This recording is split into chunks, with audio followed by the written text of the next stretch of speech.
इस कहानी के सभी पात्र और घटनाएं काल्पनिक है। इसका किसी भी व्यक्ति या घटना से कोई संबंध नहीं है। इस कहानी का उद्देश्य किसी भी जाति, धर्म आदि की भावनाओं को ठेस पहुंचाना नहीं है। यदि किसी व्यक्ति से इसकी समानता होती है, तो उसे मात्र एक संयोग कहा जाएगा। सौर्य ऑटो को ओवरटेक कर बीच सड़क पर अपनी कार रोककर खड़ा था। वो कार से टेक लगाए, दोनों हाथ बांधे, आंखों पे चश्मा लगाए खड़ा था। ऑटो जब उससे कुछ दूरी पर रुका तो सौर्य ने अपने कदम ऑटो की तरफ बढ़ाए। सौर्य ने पास जाकर झुककर ऑटो के अंदर देखा तो वो खाली था। सौर्य ने गुस्से में अपनी मुट्ठी को कसकर बंद कर किया और ऑटो वाले को अपनी गुस्सैल आंखों से देखते हुए कहा, वो लड़की कहाँ है जो इस ऑटो में थी? ऑटो वाले ने सौर्य के गुस्से से डरते हुए कहा, वो लड़की तो बीच रास्ते में ही उतर गई, उसकी सहेली उसे लेने आई थी। सौर्य ने गुस्से से अपना हाथ ऑटो की छत पर मारा और चला गया। राज ने सौर्य को गुस्से को देखकर कहा, क्या हुआ, ऑटो में नहीं थी क्या? सौर्य ने न कहा और ड्राइव करने लगा। इधर ईशा की स्कूटी पर बैठी दुआ ने कहा, थैंक सो मच हमें टाइम से कॉलेज पहुंचाने के लिए और प्रोफेसर शर्मा की डांट से बचाने के लिए। ईशा ने मुंह बनाते हुए कहा, ये फॉर्मेलिटी और किसी और के साथ किया कर, मेरे साथ नहीं। दुआ ने इसी की बात पर ओके कहा और अंदर चली गई। कॉलेज के अंदर फेस्ट की तैयारी जोरों शोरों से चल रही थी। 2 दिन बाद ही फेस्ट था तो दुआ ही भी अपनी स्पीच याद करने में लगी थी। दुआ को भी 2 दिन बाद स्टेज पर खड़े होकर स्पीच देनी थी। रीचा मैडम ने भी स्पीच के लिए दुआ को ही चुना था। दूसरी तरफ एसएसआर कॉर्पोरेशन में आलीशान कैबिन में राजा की तरह बैठा सौर्य अभी भी दुआ के बारे में ही सोच रहा था। यार ये क्या किया, हो गया ना 1 करोड़ का नुकसान, राज ने झल्लाते हुए कहा। सौर्य ने बिना किसी भाव के कहा, एक क्या, मैं 100 करोड़ का नुकसान झेल सकता हूँ। उसके लिए राज ने सौर्य को अजीब नज़रों से देखा। उससे सौर्य को इस तरह बदलते देखकर उसे पहले ही बातें याद आने लगी। इसके लिए पहले जैसे पैसा ही सब कुछ था, पर आज ये लड़की उसके पैसे से बढ़कर हो गई। राज ने सोचते हुए खुद से कहा। राज सौर्य से कुछ कहता कि तभी उसका फ़ोन फ्लैश हो रहा था।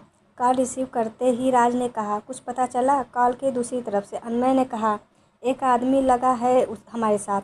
राज के स्माइल करते हुए कहा, गुड, हम अभी आ रहे हैं। कॉल कट करते हुए राज ने सौर्य से कहा, एक आदमी मिला है जिसने तेरी गाड़ी के ब्रेक फेल किए थे।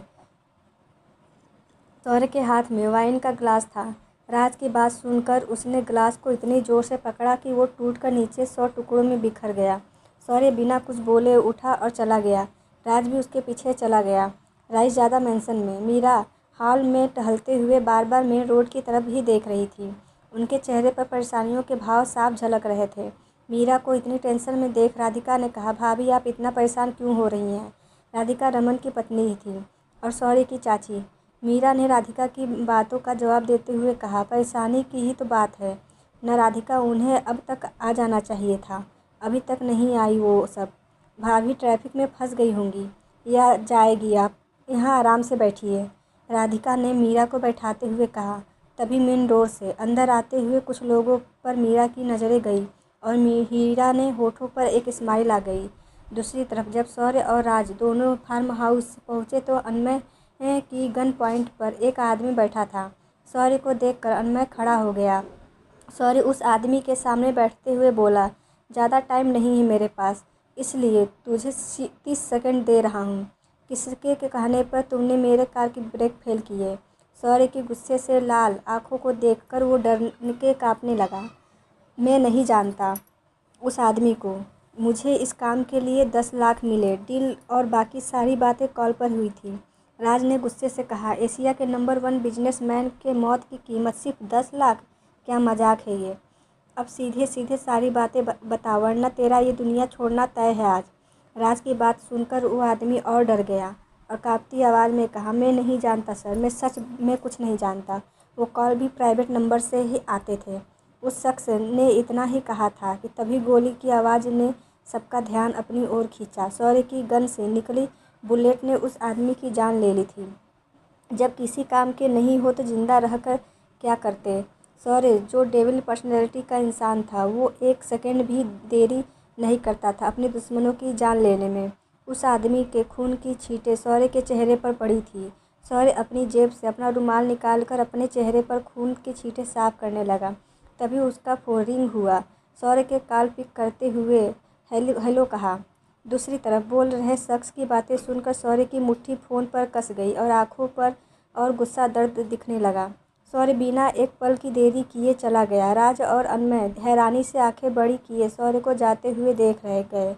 अनमय ने राज से पूछा, इन्हें क्या हुआ? राज ने कहा, पता नहीं यार। वो भी शौर्य के पीछे पीछे चला गया। जनरल कॉलेज के कैंटीन में दुआ अपने तीनों दोस्तों के साथ बैठी थी और समोसे खाते और कॉफ़ी पीते हुए फेस्ट के बारे में ही बात कर रही थी। कॉफ़ी के साथ समोसे थोड़ा अजीब हैं, पर क्या करें, चाय दुआ को कुल्हड़ वाली पसंद है और कैंटीन में कुल्हड़ वाली चाय मिलती नहीं, तो दुआ कॉफ़ी से ही काम चला रही थी।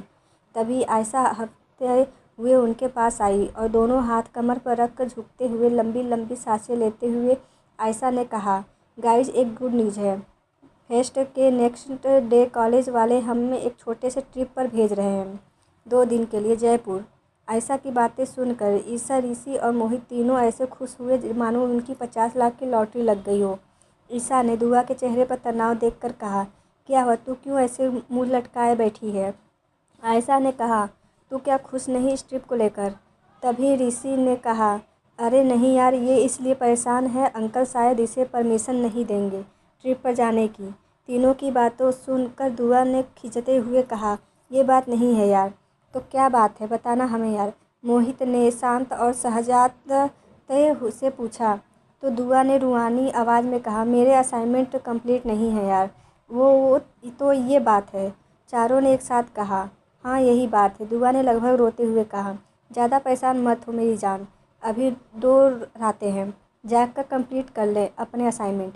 ईशा की बातों पर दुआ ने कहा, तुझे पता है ना हमें सोना कितना पसंद है, कैसे जागेंगे हम? आयशा ने कहा, वो तू हम पर छोड़ दे। गाइज वैसे एक बात पता है तुम्हें, ये ट्रिप ना हमारे कॉलेज के मेन ट्रस्टी ने स्पॉन्सर की है। आयशा ने फिर से कहा और उसकी बातें सुनकर सब खुश हो गए। सॉरी, जब राजज़्यादा मेंशन में एंटर हुआ तो उसने अपनी परेशान नज़रों को चारों तरफ दौड़ाया। उसकी नज़रों का सफ़र मीरा पर जाकर रुका। सॉरी मीरा के पास आया और उसे गले लगाते हुए पूछा, आप ठीक हैं ना माँ? हाँ मैं बिल्कुल ठीक हूँ, मीरा ने कहा। आप ठीक हैं तो फ़ोन? सॉरी के बीच को बात को रोकते हुए मीरा ने कहा, मैंने ही राधिका से कहा था झूठ बोलने के लिए, पर आपको झूठ बोलने की क्या ज़रूरत थी माँ, वो भी ऐसा झूठ। सॉरी को फिर से बीच में रोकते हुए मीरा ने कहा, क्या सच सुनकर तू यहाँ आता? मीरा ने हॉल में बैठी लड़कियों को देखते हुए कहा। सौर्य ने अपनी माँ की नज़रों का पीछा कर उन लड़कियों को देखा। करीब 20 लड़कियाँ सोफे पर बैठी आंखों में चमक लिए सौर्य को देख रही थी। वो सभी एक दूसरे से कंपटीशन कर रही थी और अपने आप को एक दूसरे से बेहतर दिखाने की कोशिश में लगी थी। उनका दिल सौर्य को देखकर जोरों से धड़क रहा था। वो मन ही मन भगवान से प्रार्थना कर रहा था, सौर्य एक नज़र उन्हें देख ले। सौर्य ने अपने गुस्से पर कंट्रोल कर शांत लहजे में कहा, मैंने आपसे कितनी बार कहा ये सब मत करिए, मुझे नहीं करनी शादी। पर बेटा पर वर कुछ नहीं माँ, मैं जा रहा हूँ और आगे से मुझसे ऐसा झूठ मत बोलना। सौर्य अपनी बात कहकर बिना मीरा की बातें सुने चला जाता है। सौर्य की जाते ही राज आया और माहौल देखकर समझ गया वहाँ क्या हुआ है। राज भी बिना कुछ कहे वापस चला गया। वो सभी लड़कियाँ भी मुंह बनाते हुए चली गई। मीरा सोफे पर बैठ गई और खुद से बोली, क्या मेरा सौर्य कभी शादी नहीं करेगा? क्या ज़िंदगी भर अकेला ही रहेगा? मीरा को समझाते हुए राधिका ने कहा, सौर्य की शादी होगी भाभी, आप ऐसा क्यों सोच रही हैं? मैं कुछ कहूँ भाभी, अगर आप बुरा ना मानो तो? राधिका ने झिझकते हुए कहा। कहो राधिका, मीरा ने कहा। भाभी आपने मेरी बहन की बेटी सुनैना को देखा ही है, वो लंदन से अपनी पढ़ाई पूरी करके कल ही इंडिया आई है और सुनैना बचपन से ही सौर्य को जानती है और उसे पसंद भी करती है। आप कहे तो मैं उसे यहाँ बुला लूँ? राधिका की बातों पर मीरा ने खुश होते हुए कहा, हाँ क्यों नहीं, मुझे तो बस ऐसी लड़की चाहिए सौर्य के लिए जो सौर्य का अकेलापन दूर कर सके, उसके दिल में अपनी जगह बना सके, उसे बहुत प्यार कर सके। दुआ का घर। लगातार डोरबेल बजाने की आवाज़ सुनकर खाना खा रही दुआ ने उठते हुए कहा, हम देखते हैं कौन है। कौन है? कहते हुए दुआ ने डोर ओपन किया तो उसके सामने 2 शैतान लड़कियां खड़ी थीं, जिन्हें देखकर दुआ खुद ही को चीखने से रोक नहीं पाई और दुआ ने चीखते हुए कहा, तुम दोनों यहाँ क्या कर रही हो? ईसा और आयशा ने ज़बरदस्ती दुआ को धक्का देकर अंदर आते हुए बोली, तेरी हेल्प करने आए हैं। कहते दोनों डाइनिंग टेबल के पास आई गई और अपनी चेयर पीछे कर बैठते हुए बोली, आंटी आज हम नहीं, 2 दिन तक हम यहीं रहने वाले हैं। दोनों की बातें सुनकर असद ने कहा, बेटा ये भी तुम दोनों का ही घर है, जब तक रहना चाहो तब तक रहो, कोई तुमसे कुछ नहीं कहेगा। मन्नत ने भी दुआ के हिस्से का सारा प्यार दोनों के ऊपर लुटाते हुए कहा, बेटा थोड़ा और लो और अच्छे से खाओ, तुम दोनों कितनी कमज़ोर लग रही हो। 2 दिन बाद बेंच पर बैठी दुआ बार बार झपकियाँ ले रही थी। नींद जैसे दुआ का साथ छोड़ने को तैयार ही नहीं थी। दुआ ने खिंचते हुए खुद से कहा, ईसा आयशा हम तुम दोनों को छोड़ेंगे नहीं। रातों से तुम दोनों ने हमें सोने नहीं दिया। अगर ये नींद हम पर ऐसे ही हावी रहे तो हम स्पीच और परफॉर्म कैसे करेंगे। आज तू रहने दे, मैं ड्राइव करता हूँ। राज कहते हुए ड्राइविंग सीट पर बैठ गया। शौर्य के बैठते ही राज ने कार स्टार्ट कर दी। शौर्य अपने टैब में काम कर रहा था। ब्रेक लगने पर शौर्य ने अपनी नज़रें टैब से हटाकर सामने देखा। ये कहाँ ले आया तू मुझे? सामने का नज़ारा देखकर शौर्य ने राज से कहा, तू यहाँ हो रहे फंक्शन का आज चीफ गेस्ट है, इसलिए तुझे यहाँ लेकर आया हूँ। राज की बातों पर शौर्य ने कहा, तुझे मेरी एक सेकंड की कीमत पता है ना? फिर भी तू ये चाहता है मैं अपना करोड़ों का लॉस कर इस कॉलेज के बकवास फंक्शन में अटेंड करूँ?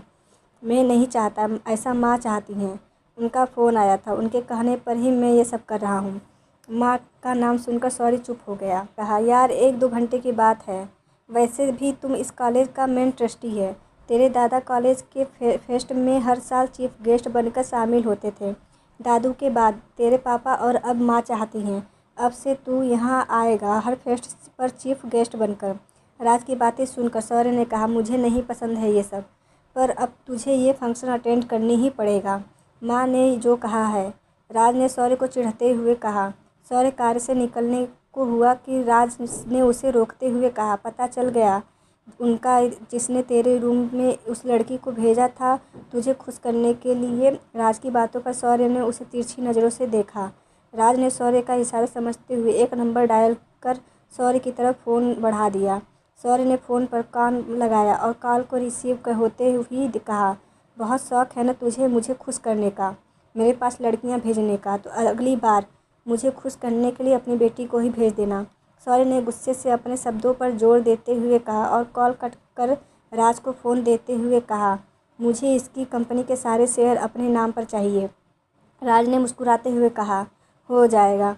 फिर दोनों कार से निकले, अपनी जेब में हाथ डालकर खड़े हो गए। शौर्य ने ग्रे कलर का सूट पहना था, वहीं राज ने नेवी ब्लू कलर का। दोनों ने के आँखों पर चश्मा लगा था ब्लैक कलर का। वो दोनों ही चार्म और कूल लग रहे थे। कॉलेज की लड़कियां ने शौर्य को देखकर दोनों हाथ अपने गालों पर रखकर मुंह खोलते हुए कहा, एसएसआर हमारे कॉलेज में। एक लड़की ने कहा, आज का तो दिन ही बन गया, एसएसआर को लाइव देखने का मौका मिला। दूसरी लड़की ने कहा, अगर मुझे पता होता आज मैं एसएसआर से मिलने वाली हूँ तो मेकअप और ओवर करवा लेती।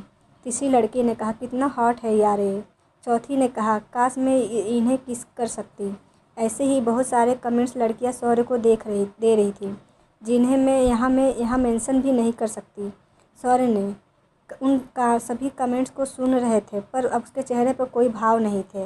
वो सब सुनने के बाद भी एकदम शांत खड़ा था। तभी उन लड़कियों के बीच से होते हुए कॉलेज के डीन और प्रोफेसर आए, जिन्होंने शौर्य का वेलकम किया और शौर्य को अपने साथ ले गए ऑडिटोरियम में, रूम में जहाँ फंक्शन हो रहा था। शौर्य और राज प्रोफेसर के साथ सबसे आगे की रो में बैठे थे। शौर्य, जिसे उस फंक्शन में कोई लेना देना नहीं था, वो अपने टैब में नज़रें गड़ाए काम करने लगा, तो वहीं राज उस फंक्शन को बहुत एंजॉय कर रहा था। एक एक करके लड़कियां स्पीच और डांस परफॉर्म कर रही थी। दूसरी तरफ दुआ आईने के सामने बैठी रेडी हो रही थी। दुआ मेरी जान, पता है आज कौन आया है कॉलेज में? आयशा ने खुशी से चीखते हुए कहा। दुआ ने दोनों कंधे पकड़ हिलाते हुए कहा। दुआ ने झंझलाते हुए कहा, छोड़ो हमें आयशा, तुम तो ऐसे खुश हो रही हो जैसे कोई सुपरस्टार आ गया हो। अरे वो सुपरस्टार से कम थोड़ी है, न है मेरी जान, ऐसा भी कौन आ गया, तुम खुश हो जा रही हो? दुआ ने उसकी एक्साइटमेंट देखते हुए पूछा। एसएसआर, शौर्य सिंह रायजादा, जो इस कॉलेज के मेन ट्रस्टी हैं। आयशा ने अपनी आंखें बड़ी करते हुए कहा। आयशा की बातें सुनकर दुआ अपनी ड्रेस का दुपट्टा ठीक करने लगी, पर आयशा उसका बोलना बंद नहीं हुआ। यार वो कितने हैंडसम और हॉट हैं। आयशा की बातों पर दुआ ने कहा, यार आयशा तुझे तो हर दूसरा बंदा हॉट ही लगता है, इनमें नया क्या है। दुआ की बातें सुनकर आयशा ने कहा, यार वो सच में बहुत हॉट है, हॉट ही नहीं सुपर हॉट है। हो गया अब तुम्हारा, तो अब हम रेडी हो जाए, हमारा नंबर आने वाला है परफॉर्म के लिए। हाँ ठीक है, तू रेडी हो जा, हम तुझे वहीं मिलते हैं। आयशा के जाने के बाद दुआ रेडी होने लगी ऑडिटोरियम रूम में। यार ज़रा सामने तो देख, कितना अच्छा परफॉर्म कर रही है ये गर्ल्स, थोड़ा तो एंजॉय कर। क्या तू न भी टैब में घुसा हुआ है। राज की बातों पर शौर्य ने कहा, तुझे मैंने पहले ही कहा था, मुझे ये सब पसंद नहीं है। शौर्य ने बिना राज की तरफ देखे कहा और टैब में काम करता रहा। तभी म्यूजिक चेंज हुआ और दूसरी लड़की स्टेज पर आई बैक डांसर के साथ। दुआ स्टेज पर और म्यूजिक के साथ अपने स्टेप करने लगी। ना पीला, ना नीला, ना काला, ना गोरा, अभी है दुपट्टा मेरा कोरा कोरा। राज किसी की नज़रें स्टेज पर ही थी। दुआ किसी की बैक अभी भी ऑडियंस के तरफ ही थी। राज, उसने दुआ देखते हुए कहा, सॉरी देख तो सही एक बार, क्या लड़की है, इसे देखकर तू उस लाल दुपट्टे वाली को भी भूल जाएगा।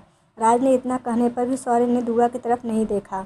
शौर्य को कोई रिस्पॉन्स न करता देख राज ने ज़बरदस्ती शौर्य के नीचे झुके चेहरे को पकड़ते हुए सामने कर दिया। ठीक उसी टाइम दुआ भी गाने के बोल पर स्टेप करते हुए ऑडियंस की तरफ मुड़ी।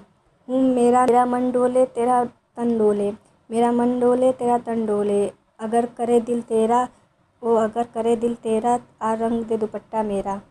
वह जो गाने के बोल के साथ डांस के स्टेप कर रही थी, उसे नहीं पता था कि दो आंखें अब उसे ही देख रही थी बिना पलके झपकाए। इसके आशिक देखो लोग। वह को अपने सामने देखकर शौर्य को ऐसा लगा जैसे उसकी ज़िंदगी उसे मिल गई हो। शौर्य के होठों पर हंसी और उसे एक टक दुआ को देखते देखे जा रहा था।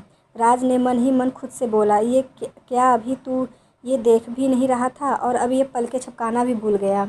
दुआ सच में डांस करते हुए बहुत खूबसूरत लग रही थी। तभी दुआ के सारे दोस्त स्टेज पर पहुंच जाते हैं और उसके साथ डांस करने लगते हैं।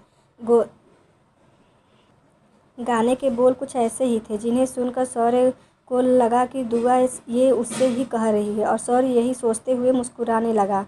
डांस करते हुए दुआ स्टेज पर आगे की ओर आ गई। दुआ को नहीं पता था उसका दुपट्टा साजिश कर रहा था उसे स्टेज से नीचे गिराने की। दुआ का दुपट्टा उसके पैर में उलझ गया और वो खुद को संभाल नहीं पाई और नीचे गिर गई। गिरने की डर से दुआ ने अपनी आँखें कसकर बंद कर ली थी। दुआ को एहसास हुआ कि उसे चोट नहीं लगी है। अगर वो गिरी तो उसे चोट क्यों नहीं लगी। दुआ ने इसी उलझन में अपनी आंखें धीरे धीरे खोली। उसकी आंखों के सामने एक सांवला सा चेहरा था जिस पर दो बड़ी बड़ी आंखें थीं जो उसे ही घूर रही थी। उन आंखों का रंग ब्राउन और ब्लैक था। उन आंखों को दुआ ने अच्छे से देखा और पहचानने की कोशिश करने लगी। सॉरी। दुआ को स्टेज से गिरते देख जल्दी से उठा और फुर्ती से उसके पास पहुंचकर उसे अपने हाथों से बाहों में उठा लिया। दुआ की आंखें बंद थी और उसके चेहरे पर डर देखकर शौर्य धीरे से मुस्कुराया। दुआ ने उन ब्लैक ब्राउन रंगों वाले आँखों के ऑनर को देखकर मन ही मन खुद से कहा, ये हमें देखकर मुस्कुराया क्यों है, हमें घूर क्यों रहा है।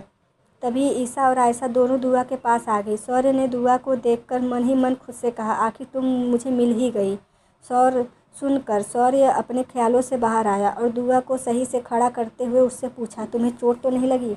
नहीं थैंक्स, हमें गिरने से बचाने के लिए।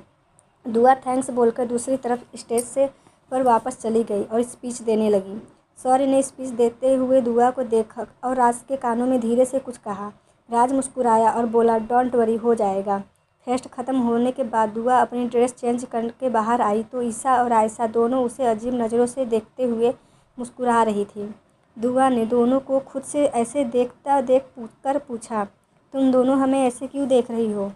ईशा ने दुआ का हाथ पकड़ अपने हाथ साथ ले जाते हुए बोली, मेरी जान, सब एसएसआर को करीब से देखने के लिए तरसते रह गए और तू सीधा उनकी बाहों पर जा गिरी।